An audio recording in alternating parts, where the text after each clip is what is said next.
Question 34, Don says, and yet, though they had already evolved through a positive fourth density, they, shall we say, flip polarity in the reincarnating in third density. Is this correct? Okay, so my assumption was right. Ra says, this is correct. I assumed that Ra would have corrected them and say, oh no, they didn't go through fourth density positive. So yeah, fourth density positive, fifth density early positive, they came as wanderers to Venus and they became negative. Don follows up and says, very curious, in question 35, what was the catalyst for their change to switch to negative? Let's go. Ra says, in our peoples, there was what may be considered from the viewpoint of wisdom an overabundance of love. These entities looked at those still in darkness and saw that those of a neutral or somewhat negative viewpoint found such harmony, shall we say, sickening. Oh my God, I love that. The wanderers felt that a more wisdom-oriented way of seeking love could be more appealing to those in darkness. Okay, so let's stop there.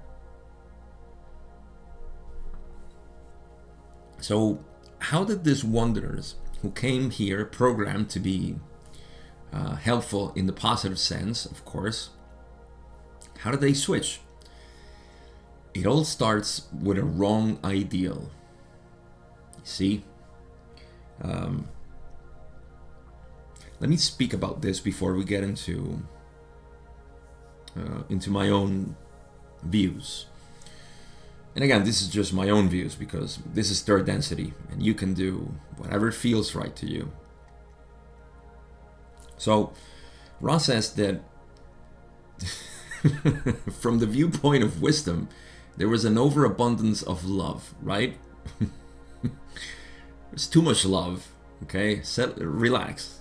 That's what we're seeing right now too in certain aspects of New Age. You know, just become full love, you know, all loving, you know, accept everything, turn the other cheek, the whole Jesus, you know, martyr type of thing. I'm sorry, I get a kick out of this. It's just funny, it's cosmic jokes. From the viewpoint of wisdom, an overabundance of love is sickening to those entities. That's what they say. These entities looked at those still in darkness and saw that those of a neutral or somewhat negative viewpoint found such harmony sickening. So everybody else who weren't positive, right? They weren't part of those 6.5 million people. They saw this love as sickening, neutral or negative. I can see why. Too much. We need a balance, people. I'm sorry that I don't cut these these laughters. I know you're smiling, at least with me. At least the corner of your mouth is tilted upwards. So what did the wanderers say? Well, the wanderers felt that a more wisdom-oriented way of seeking love could be more appealing to those in darkness. So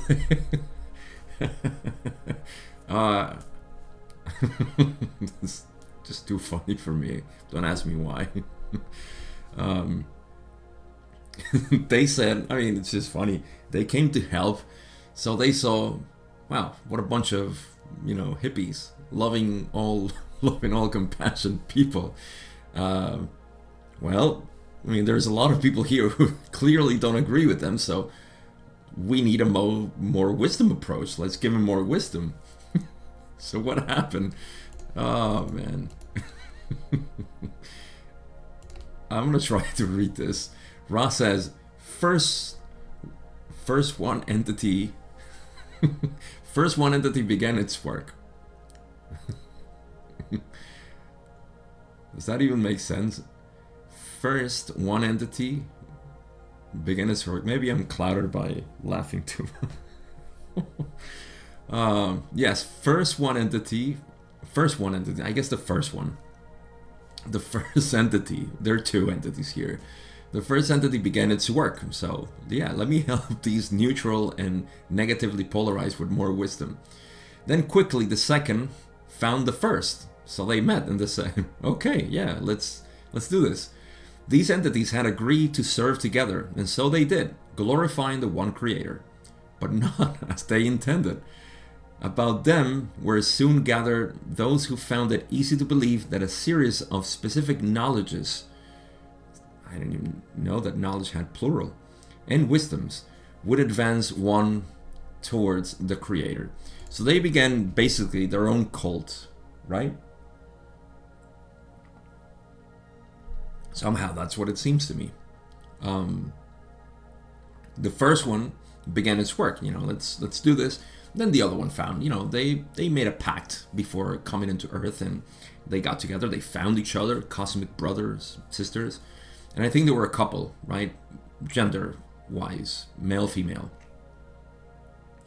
So once they started their work and they found each other, then a lot of people started flocking towards them. What else did they say? The end of this was the graduation into fourth density negative of the Wanderers, which had much power of personality, and some small deepening of the negatively polarized elements of those not polarizing positively. There was no negative harvest as such. So people didn't harvest themselves, which is kind of what I see. I'm gonna give a bit of my own view here. If I'm gonna laugh again, just thought I think the whole scenario is very, very funny. I don't take things seriously. I'm sorry, and I know you don't either, because I've been saying it for a while, and otherwise you'd be sick of me at this point. But yeah, I mean, think about it. Fifth density, I still think that people in the future will make animations of the raw material, and there has to be some funny episodes like this one. Fifth density wanderers, they say, yeah, positive ones, let's go help Venus.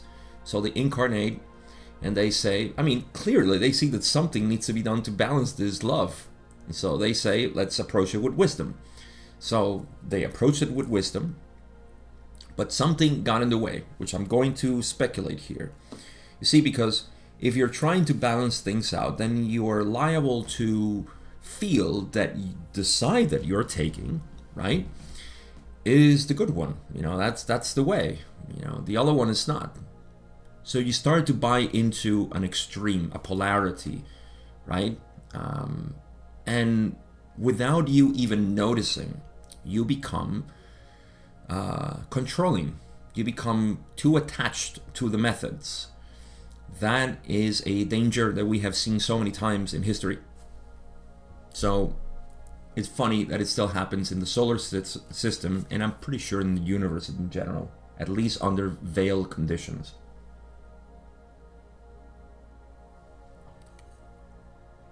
Okay, my tea is done, and now I can talk about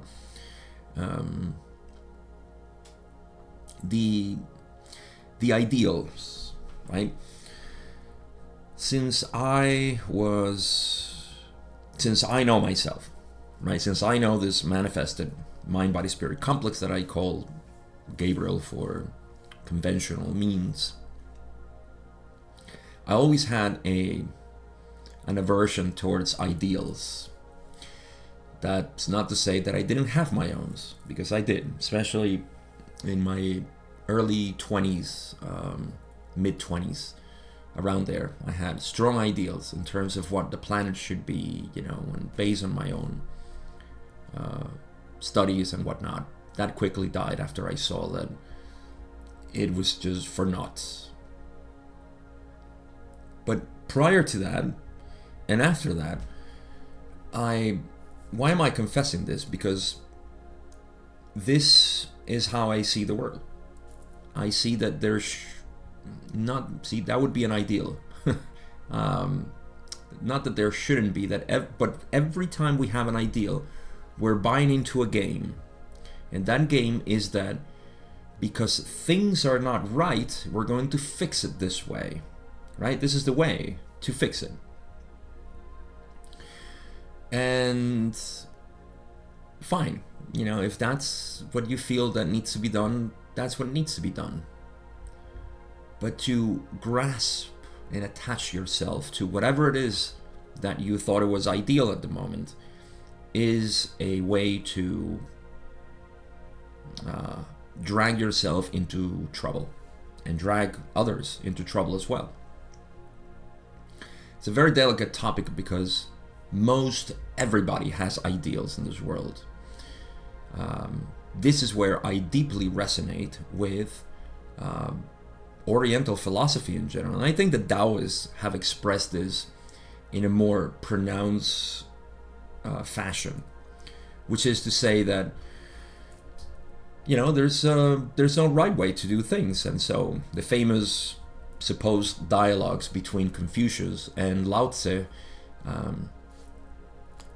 where Lao Tse laughed at Confucius' moralist view, even though Confucius' moralist views, are pretty good compared to what we have now. I mean, no surprise, great philosopher and idealist of society and structure of culture and ethics and so on, almost like Plato, if you will. But Lao Tse would laugh at all of them and say, you're the fool by thinking that you can order society and it's going to be fine, because you're missing the point that things will always go their own way. You see? So most of you may be asking the question, so what do we do now? The question is, why would you even have to ask the question, what do we do now? Why do you want to do something? Why do you need to be prepared? Why do you want to fix the world? What is it that you want to change?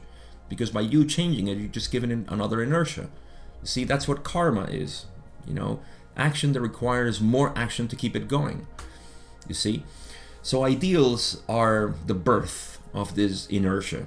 You think that this is the way, we should all live off the grid. Okay, fine. That's what you feel, but then, be ready for that to change. And no more off the grid. And we should cultivate food, in our own backyards. And then suddenly, mass produce food again. Okay, that's what happened. Ideals can get you into trouble. That's what we see here. Once again, you can see that the wanderers, the positive entities who came to Venus to help, they had a pretty good plan. Of course, they were going to help. Second, they saw what needed to be done. Sure, too much compassion. Hippies. Come on, get out of there. Balance it a little bit more. I mean, I'm sure that Rob would agree that they needed that balance. But it was applied by some sort of ideals that we're not sure what it was. And it was polarized negatively. They started to apply this to, control and domination, to the point that them two got harvested to negative for density, and they found themselves, what are we doing here? I'm getting ahead of myself. Sorry, spoilers. But yeah, that's idealistic views. And so again, I know the question will be like, what do I do, Gabe? My answer is, I don't know, my friends. Figure it out. Figure out what you want to do. That's it. You can have, here's another point. Morality is an individual thing. Good and bad is an individual thing. It is the capacity that we have to, at the moment, decide what is good or bad, what is right and wrong. It is not a set thing. It's not fixed. Morality is not fixed. If you fix it, then it becomes liable to interpretation. And you know what happens with interpretation. So morality is individualist. It's individual. And ideals are the same. It's your ideals. You apply to whatever you think is right. Don't try to apply to others or expect that to be the norm in the world. My 2 cents. I rest my case.